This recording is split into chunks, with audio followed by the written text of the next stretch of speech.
महाबली बाली के पास 100 हाथियों के बराबर बल था। वह बहुत ही शक्तिशाली था। ऐसा कोई भी योद्धा नहीं था जिसको उसने युद्ध में परास्त ना किया हो। ऐसा कहा गया है कि देवराज इंद्र ने बाली को एक हार दिया था, जिसे ब्रह्मा जी ने मंत्र मुग्ध कर उसे वरदान दिया कि जब भी वह इसे पहनकर युद्ध में जाएगा तो उसकी शत्रु की आधी शक्ति उससे छीनकर बाली को प्राप्त हो जाएगी, जिसके कारण वह और अधिक बलशाली हो गया। उसके पास इतना बल था कि एक बार बाली ने लंकापति रावण को अपनी बगल में दबाकर पूरी पृथ्वी में घुमाया था।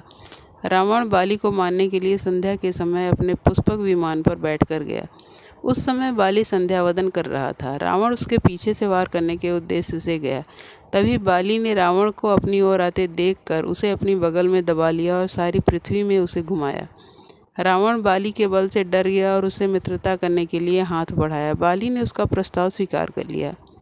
एक असुर स्त्री माया के 2 पुत्र मायावी और दुंदुभी थे। एक बार दुंदुभी ने बाली को युद्ध के लिए ललकारा और बाली किसी की भी युद्ध की ललकार सुनकर युद्ध करने चल पड़ता था। तब उसने भी यही किया। बाली ने दुंदुभी को बड़ी सरलता से मार दिया और उसे घुमाकर हवा में उछाल दिया, जिससे उसके रक्त की कुछ बूंदें ऋषिमुख पर्वत पर विराजमान ऋषि मतंग के आश्रम पर पड़ी, जिसके कारण ऋषि मतंग ने बाली को श्राप दिया कि जब वह इस पर्वत पर या इस पर्वत के दायरे पर भी प्रवेश करेगा तब उसकी मृत्यु हो जाएगी। बाली बड़ी बड़ी पहाड़ियों को ऐसे उछालता था मानो वे गेंद हों। बाली किष्किंधा के राजा और वानर श्रेष्ठ महाराज रीछ के पुत्र थे। ऐसा कहा जाता है कि महाबली बाली देवताओं के राजा इंद्र के पुत्र थे। बाली और सुग्रीव के जन्म की बहुत ही दिलचस्प कहानी है। एक सुमेरु नाम का पर्वत था जो कि ब्रह्मा जी का कोट था और 100 योजन तक के विस्तृत एरिया में फैला हुआ था। एक बार ब्रह्मा जी वहाँ तपस्या कर रहे थे। उनकी आंख से 2 बूंद आंसू की गिर रही थी। ब्रह्मा जी अपनी तपस्या में लीन थे। ब्रह्मा जी ने उसे अपने हाथ में लिया और पोंछ दिया। उसी समय एक बूंद धरती पर गिरी, जिससे एक वानर का जन्म हुआ। तब उन्होंने वानर से कहा, तुम इस पहाड़ की चोटी पर रहोगे, कुछ समय बाद यह तुम्हारे लिए अच्छा होगा। वह वहाँ रहने लगा और रोज़ ब्रह्मा जी को पुष्प अर्पित करता रहा।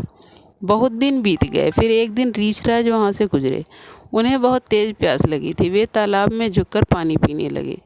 तभी उन्हें वहाँ एक परछाई दिखाई दी। उन्हें लगा उनका कोई दुश्मन है जो उन्हें मारने वाला है। वे तालाब में कूद गए, लेकिन जब वे बाहर निकले तब वे एक खूबसूरत युवती के रूप में बदल गए। उसी वक्त इंद्र और सूर्यदेव वहां से गुजर रहे थे। तब उनकी नज़र उस सुंदर युवती पर पड़ी। दोनों उस पर मोहित हो गए। उस समय इंद्र की मड़ी उस युवती के सिर पर जा गिरी, जिससे एक वानर का जन्म हुआ। क्योंकि उस वानर का जन्म उस युवती के बालों से हुआ था, इसलिए उसका नाम बाली पड़ा। जबकि सूर्य की मणि उस युवती के गले पर जा गिरी, जिस कारण एक और वानर का जन्म हुआ जो कि सुग्रीव था।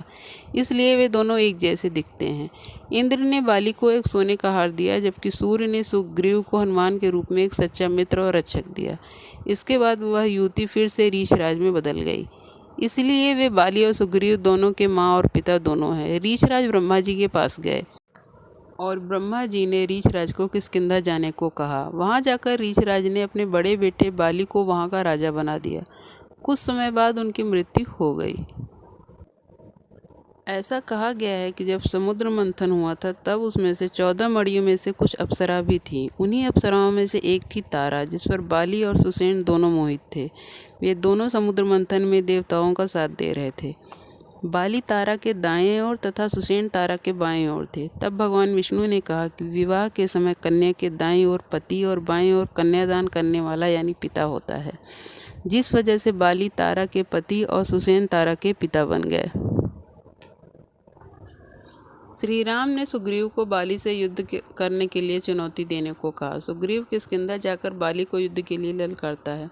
बाली उसकी ललकार सुनकर उससे युद्ध करने जाता है। तब सुग्रीव वन की ओर भाग जाता है और श्री राम अपने भाई लक्ष्मण और हनुमान के साथ छिपकर बाली को मारने की योजना बनाते हैं।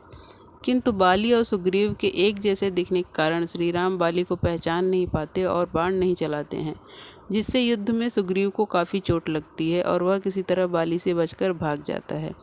फिर सुग्रीव श्री राम से कहता है कि आपने ऐसा क्यों किया, बाली को मारा क्यों नहीं। तब श्री राम कहने लगे, आप दोनों भाई एक जैसे दिखते हैं। मैं युद्ध में बाली को पहचान न सका, इस कारण उस पर बाण नहीं चलाए। फिर श्री राम ने सुग्रीव को एक फूलों की माला पहनाई और फिर से बाली को युद्ध के लिए ललकारने को कहा। सुग्रीव फिर से बाली को युद्ध के लिए ललकारने लगा। तब बाली ने कहा, तुम कायर हो, आज तो मैं तुम्हारा वध करके ही रहूँगा। ऐसा कहकर दोनों के बीच युद्ध शुरू हो जाता है। श्री राम भी अब बाली को अच्छी तरह पहचान सकते थे। तब उन्होंने छिपकर बाली के ऊपर बाण चला दिया, जिससे वह धरती पर गिर गया और वे सभी उसे देखने चले गए। बाली के ऊपर बाण चलाने के बाद श्री राम उससे मिलने वहां पहुंचे। बाली ने सुग्रीव से कहा कि किसने मुझ पर छिपकर वार किया है। तब श्री राम ने बताया कि उन्होंने उस पर वार किया है। बाली ने श्री राम से पूछा कि आपने ऐसा क्यों किया? क्या छिपकर वार करना धर्म के खिलाफ नहीं है? तब श्री राम ने कहा, तुम्हारा छोटा भाई सुग्रीव तुम्हारे पुत्र के समान है, जिसके साथ तुमने दुर्व्यवहार किया है और अपने भाई की पत्नी पर भी अधिकार कर लिया। तुमने अपने भाई सुग्रीव के ऊपर बहुत से अन्याय किए। यह सब धर्म के खिलाफ है। श्री राम के कथन सुनकर बाली को अपने किए पर पछतावा हुआ और बाली ने उनसे माफ़ी मांगी। श्री राम ने बाली को वचन दिया कि द्वापर युग में जब वे कृष्ण के रूप में अवतार लेंगे, तब वह जारा के रूप में उनकी मृत्यु का कारण बनेगा। उसी समय उसका पुत्र अंगद वहां आ गया और बाली ने उससे अपने चाचा के साथ रहने और उसकी सेवा करने को कहा। ऐसा कहकर बाली की मृत्यु हो गई।